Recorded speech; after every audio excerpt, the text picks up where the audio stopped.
اس کا دوسرا نام کیا ہے؟ سورہ نساء، عورتوں کے حقوق کی صورت نمبر 1۔ تو اللہ تعالیٰ نے عورتوں کو یہ مقام دیا کہ 2 سورتوں کا نام سورہ نساء رکھ لیا، عورتوں کے حقوق، حدود اور مسائل، فضائل، اس کی صورت ہے۔ اور ایک سورت کا نام جو ہے نا وہ سورہ مریم ہے، عورت کے نام پر۔ لیکن قرآن میں سورت الرجال نہیں ہے، رجال مردوں کی صورت یہ قرآن میں نہیں، تو اس میں بھی عورتوں کے مقام کی طرف اشارہ ہے۔ دوسری بات یہ ہے کہ اللہ رب العزت نے قرآن میں جو یوسف علیہ السلام کے خواب کا تذکرہ فرمایا ہے، تو یوسف علیہ السلام نے عرض کیا اپنے والد صاحب کے سامنے کہ میں نے خواب دیکھا ہے، سورج اور چاند اور ستارے میری طرف جھک رہے ہیں۔ تو ستاروں سے مراد بھائی ہیں، لیکن سورج سے مراد جو ہے وہ والدہ ہے، اور چاند سے مراد کیا ہے؟ والدہ۔ تو والدہ کو سورج کیا کہا گیا، اور اس کی وجہ یہ ہے، توجہ علمی بات، کہ مرد کی عزت اور وجود کے دیے اگر جلتے ہیں تو وہ عورت ذات کے مرہون منت ہے۔ اس جملے کا مطلب یہ ہے کہ مرد جتنا اونچا ہو جائے اس کو عورت کے گود کی ضرورت ہوتی ہے اور عورت کی تربیت کی ضرورت ہوتی ہے۔ آپ دیکھیں مریم علیہ السلام کو کس کا گود ملا؟ دیکھو، اسی طرح حضور اکرم صلی اللہ علیہ وسلم ان کو کس کا گود ملا اور کس طرح گود ملے؟ دیکھو، اسی طرح امام بخاری کو امی ملی، ابن جوزی رحمۃ اللہ علیہ کو پھوپھی ملی، اس نے اس کو بڑا عالم بنایا۔ شیخ عبد القادر جیلانی رحمۃ اللہ علیہ کو نیک امی کا گود ملا، اس لیے کہ مرد کا جو دین ہوتا ہے وہ دہلیز تک ہوتا ہے، اور عورت کا جو دین ہوتا ہے وہ معاشرے تک ہوتا ہے۔ اور تربیت کے زمانے میں بچے کا زیادہ تعلق وہ عورت کے ساتھ گزرتا ہے، مرد کے ساتھ کم گزرتا ہے۔ اس لیے پاک اللہ نے، پاک نبی نے قرآن و حدیث میں عورت کے بڑے مقامات کا تذکرہ فرمایا ہے، تو یہاں اس کو سورج کہا ہے۔ اور اللہ تعالیٰ نے قرآن میں فرمایا حملتہ امہ وہنا علی وہن۔ اللہ فرماتے ہیں عورتوں اپنی امی کی قدر کرو، اس کی عزت کرو۔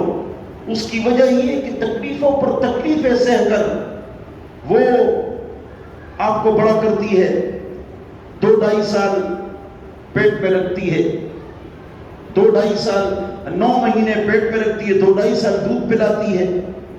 تو یہ عورت کا مقام ہے اس میں۔ اس لیے حضور اکرم صلی اللہ علیہ وسلم نے ایک صحابی کے سوال کے جواب میں فرمایا، اس نے پوچھا میرے اوپر کس کا حق ہے؟ تو حضور نے فرمایا امی کا، پھر امی کا، پھر امی کا، پھر ابو کا۔ اس میں عورت کے مقام کا تذکرہ ہے۔ حضور اکرم صلی اللہ علیہ وسلم نے یہ بات ارشاد فرمائی کہ وہ عورت جو نیک ہے وہ اپنے نیک خاوند سے 500 سال پہلے جنت میں جائے گی۔ نیک عورت نیک خاوند سے 500 سال پہلے جنت میں جائے گی۔ اور عورت کی ایک اور فضیلت یہ ہے کہ عورت کے جو اپنے اعمال ہیں وہ تو ہیں، لیکن اس کی اولاد اور اس کا خاوند اور اس کے گھر کے افراد جتنے نیک اعمال کرتے ہیں تو اس کا پورا ثواب عورتوں کو ملتا ہے۔ عورت کا اپنا ثواب بھی ہو گیا اور مردوں کا ثواب بھی اس کو مل گیا، تو اس کا ثواب کیا ہے؟ ڈبل ٹرپل ہو گیا۔ اس لیے وہ نیک عورت سے پہلے، نیک عورت نیک خاوند سے پہلے جنت میں جائے گی۔ یہ عورت کا مقام ہے۔ حضور اکرم صلی اللہ علیہ وسلم نے فرمایا خیرکم، تم میں سے بہتر کون ہے؟ ایک موقع پر فرمایا جو قرآن سیکھے اور سکھائے، دوسرے موقع پر فرمایا تم میں سے بہتر وہ ہے جو اپنی بیویوں کے ساتھ اچھا ہو۔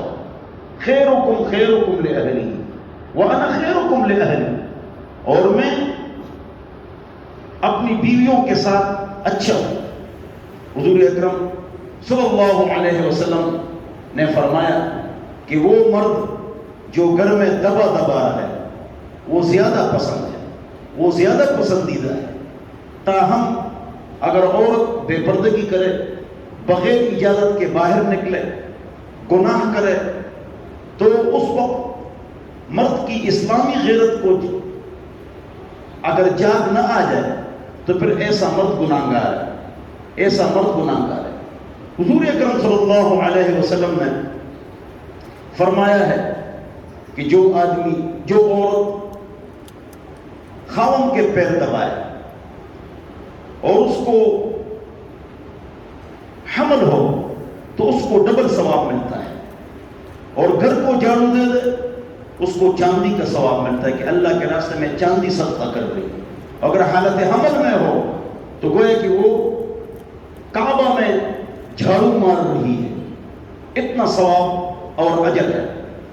تو اللہ رب العزت نے قرآن میں اور حضور نے احادیث میں عورت کا بڑا مقام عطا فرمایا، عورت کو بڑا مقام عطا فرمایا اور فرمایا لن یضرب خیارکم، تم میں سے اچھے لوگ عورتوں کو نہیں مارتے، تم میں سے اچھے لوگ عورتوں کو نہیں مارتے۔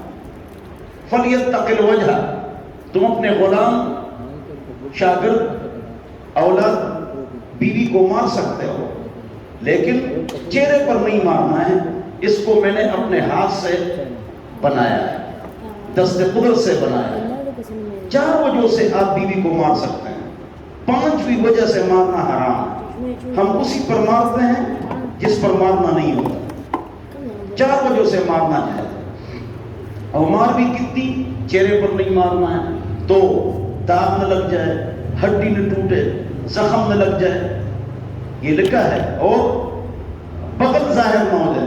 مثلا ایک آدمی بیوی کو مار رہا ہے تو ہاتھ اتنا اوپر کرے کہ بغل نظر آ جائے تو یہ منع ہے، یہ منع ہے۔ انہیں 3 تھپڑ یا 3 مسواک، یہ جو تمام لوگ اپنی عورتوں کو مارتے ہیں یہ سب ظلم ہے، یا قاری بچوں کو مارتے ہیں یا ٹیچر سٹوڈنٹس کو مارتے ہیں، یہ سب گناہ ہے، اس سے تربیت ہوتی نہیں ہے۔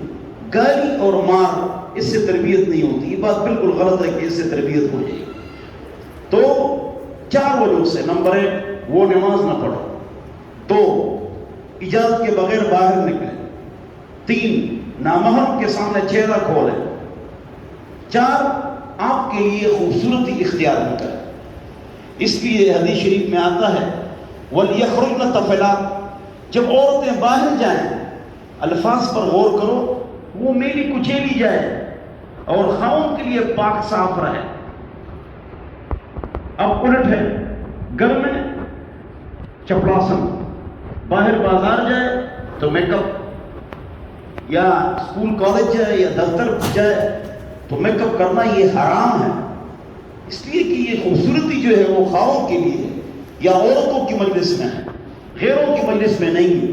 حضور اکرم صلی اللہ علیہ وسلم نے کم بیانات فرمائے ہیں، لیکن جو لمبا بیان فرمایا ہے وہ اپنے انتقال سے 84 دن پہلے حجت الوداع کا بیان فرمایا ہے۔ بخاری شریف کی روایت ہے، حضور اکرم صلی اللہ علیہ وسلم کا یہ آخری تفصیلی، اہم، ضروری بیان تھا، اور فرمایا وَاسْتَوْصُوا بِالنِّسَاءِ خَيْرًا، گویا کہ میں اس دنیا سے جا رہا ہوں، آپ لوگ اپنی بیویوں کے ساتھ اچھائی کا معاملہ کریں۔ عورت جو ذات ہے وہ فلینگ کک بھی نہیں مار سکتی، بلیک بیلٹ بھی نہیں ہے، ریسلر بھی نہیں ہے، مکہ بھی نہیں مار سکتی، کبڈی بھی نہیں کر سکتی، کچھ بھی نہیں کر سکتی، وہ صرف زبان استعمال کرتی ہے بس۔ عورت کی ایک غلطی ہے زبان استعمال کرنا، تو اگر عورت سے زبان کاٹ لی جائے تو عورت اپنا غصہ کس طرح ظاہر کرے گی، وہ اپنا موقف کس طرح ظاہر کرے گی؟ یہ جو پاک رکھنا پاک کلام میں فرمایا وعاشروہن بالمعروف، عورتوں کے ساتھ، اس کا علماء نے ترجمہ کیے، سارے ترجمے سے الگ میں نے ترجمہ کیے، میرا ترجمہ سب سے اچھا ہے۔ اس کا ترجمہ یہ ہے وعاشروہن بالمعروف، اور عورتوں کے ساتھ گزارا، یہ بہت اچھا ترجمہ، یہ گزارے کے قابل ہے، یہ میرا ترجمہ ہے۔ عورتوں کے ساتھ گزارا کرو، اس کی زبان کی وجہ سے جو آپ کو تکلیف مل رہی ہے تو آپ اس کو برداشت کریں۔ اس کی وجہ یہ ہے کہ کھانا پینا، استری، آٹا گوندنا، یہ جتنا کام وہ کرتی ہے، اگر صاف بات ہے یہ اس پر لازم نہیں، وہ پیار محبت سے کرے تو وہ خدمت واجبات الاسلام سبعۃ، اسلام کی واجبات جو ہے نا وہ 7 ہیں، وذکر منہا خدمت الزوج، اور اس میں ایک ہے خاوند کی خدمت، لیکن وہ دیانتن ہے، قضاءً نہیں ہے کہ آپ زبردستی ان سے یہ خدمت لے لیں، لہذا وہ یہ خدمت کرتی ہے اور بچوں کی وجہ سے پاگل ہو جاتی ہے۔ اگر مرد کو 4 بچوں کے ساتھ بند کرو 4 مہینے، انشاءاللہ جب دروازہ کھولو گے وہ پاگل ہو جائے، لیکن یہ عورت ذات ہوتی ہے جو ان عورتوں جو ان بچوں کی تکلیفیں برداشت کرتی ہیں، جو بات سنو اس پر عمل کرو، عورتوں کے ساتھ گزارا کرو، وعاشروہن بالمعروف، اور ان کے جنا ان کے ساتھ گزارا۔ اس کی حضور اکرم صلی اللہ علیہ وسلم نے فرمایا، بخاری شریف کی روایت ہے، ان المرأة خلقت من ضلع ایسر ان ذهبت تقیمه تکسره وکسرها طلاقها، او کما قال، بخاری شریف کی روایت ہے۔ توجہ کہ عورت کو پسلی، ٹیڑھی پسلی سے پیدا کیا گیا، بائیں طرف کی پسلی سے، لہذا یہ ٹیڑھی رہے گی۔ اگر اس کو فَإِنْ ذَهَبْتَ تُقِيمُهُ، اگر آپ شروع ہو گئے اس کو میں سیدھا کروں تو سیدھا تو نہیں کر سکو گے، تو ٹوٹ جائے گی پسلی، جب ٹوٹ جائے گی تو اس کو طلاق دے دو گے، لہذا طلاق مت دو اور عورت کے ساتھ گزارا کرو، یہ ٹیڑھی پسلی سے پیدا ہے۔